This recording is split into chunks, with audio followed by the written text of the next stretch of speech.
안녕하세요. 솔선생입니다. 지난 시간까지 해서 자기소개서를 어떻게 구성할지 큰 틀을 잡는 방법을 말씀드렸는데요.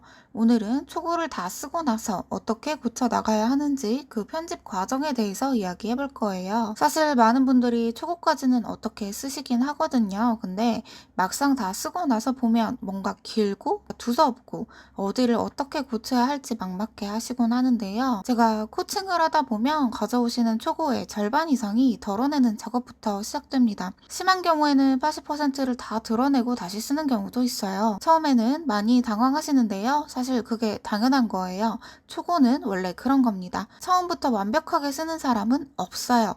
중요한 건 어떻게 고치느냐겠죠. 오늘은 그 첫 번째 단계로 무엇을 먼저 삭제해야 하는지에 대해서 말씀드릴게요. 자, 그러면 어떤 기준으로 덜어내야 하냐? 기준은 딱 하나입니다. 이 문장이 왜 당신을 뽑아야 하나라는 질문에 대한 답을 하고 있는가? 그게 아니라면 과감하게 빼는 거예요. 1강에서 말씀드렸던 거 기억하시죠? 자기소개서는 목적이 분명한 글입니다. 예쁘게 쓰는 글도 아니고 내 인생을 다 풀어놓는 글도 아니에요. 그 목적에서 벗어나는 문장은 전부 삭제 대상입니다. 그러면 실제로 어떤 내용들이 삭제 대상이 되냐? 가장 많이 나오는 불필요한 내용이 있어요. 오늘은 4가지를 말씀드릴게요. 첫 번째, 중언 부언입니다. 글을 쓰다 보면 자기도 모르게 같은 에피소드를 다른 표현으로 2번, 3번 반복하게 되는 경우들이 있는데요. 처음에 한번 썼는데 조금 다른 각도로 또 쓰고 또 정리하듯이 한 번 더 쓰고 이게 쓰는 입장에서는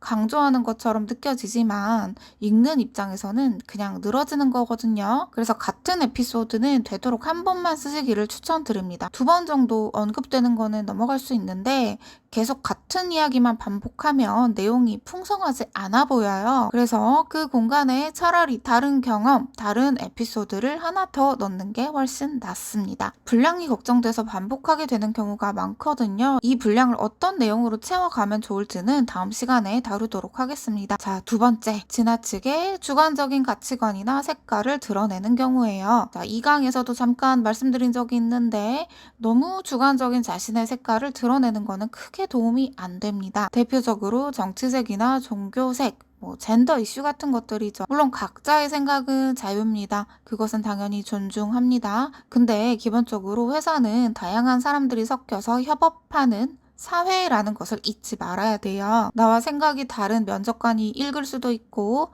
그게 채용에 영향을 미칠 수도 있어요. 굳이 리스크를 안고 갈 필요가 없습니다. 또 하나, 지나치게 모호하고 추상적인 언어를 쓰는 것 조심해야 돼요. 이런 문장을 써놓으면 면접에서 면접관이 그게 무슨 말이에요? 하고 추가 설명을 요청하는 경우가 생깁니다. 때론 꼬투리를 잡히는 것 같은 느낌을 받을 수도 있습니다. 나의 장점만 어필하기에도 소중한 면접 시간입니다.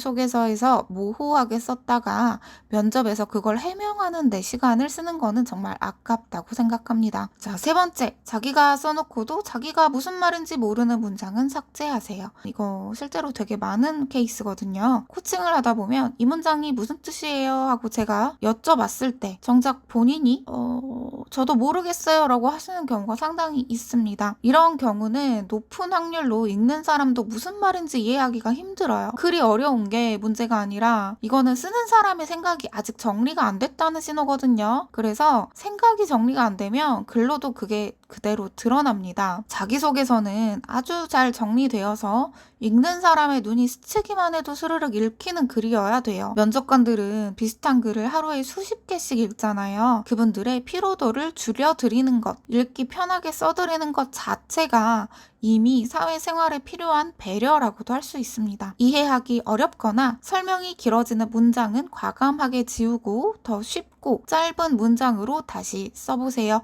짧고 명확한 게 훨씬 강력합니다. 자, 4번째, 직무와 크게 관련 없는 경험은 일단 덜어내세요. 우리가 살면서 해온 경험이 다 직무랑 딱 연결되지는 않잖아요.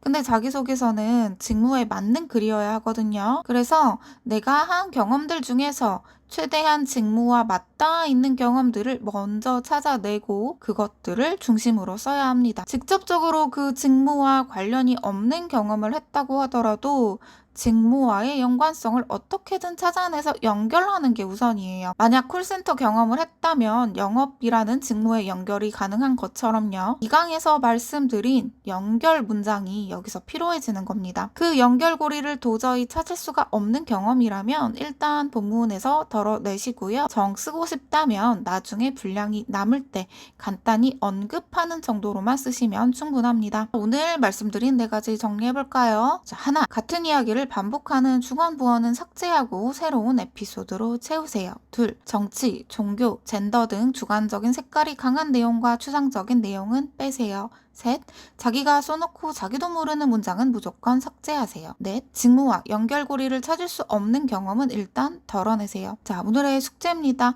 본인이 쓴 초고를 처음부터 다시 읽으면서 오늘 말씀드린 네 가지 기준에 해당하는 문장을 전부 찾아보세요. 그리고 일단 덜어내보세요. 처음엔 아깝게 느껴지겠지만 덜어낼수록 남은 문장들이 오히려 훨씬 빛나기 시작합니다. 다음 영상에서는 삭제 다음 단계로 남은 분량들을 어떤 내용으로 채워가야 할지에 대해서 알아보도록 하겠습니다. 오늘도 들어주셔서 감사하고요. 자기소개서나 면접 코칭이 필요하신 분들은 카톡 레슨 26으로 연락주시면 제가 자세히 안내해 드릴게요. 구독, 좋아요, 알림 설정도 부탁드립니다. 감사합니다.